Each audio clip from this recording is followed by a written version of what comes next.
huo shuhuda. Mimi nilikuwa naumwa na tumbo kwa miaka 6. Tumbo yangu ilikuwa ikinisumbua na nilikuwa siendi hospitali. Nilikuwa nikienda kanisani, watu ambao wanaomba mimi nalia, nilikuwa siombi. Ilipofika Januari tarehe 3, nikaanza kubleed kwa miezi 2. Nilienda kule hospitali, nikaenda kupigwa picha. Nikaambiwa kizazi changu kilikuwa kimefura. Sasa hiyo damu ilitoka hivyo, nikapewa tu dawa, nikarudi nyumbani. Nilikula zile dawa lakini sikupona. Nikaja hapa, nikarudi chemist. Nikaambiwa niongeze dawa za 2000.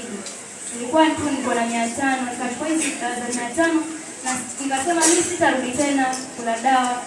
Nenda kanisani, nikaambiwa na bidala, hapa basi kuna mchungaji wetu, naenda ukaombewe. Nilikuwa sitaki kuja kabisa hapa, lakini Mungu alikuwa na lengo na sababu. Hiyo Jumapili nikaja hapa, pastor akaniombea. Hapo damu yangu ikaisha. Haikuwa kutoka tena. Nikashikwa na homa.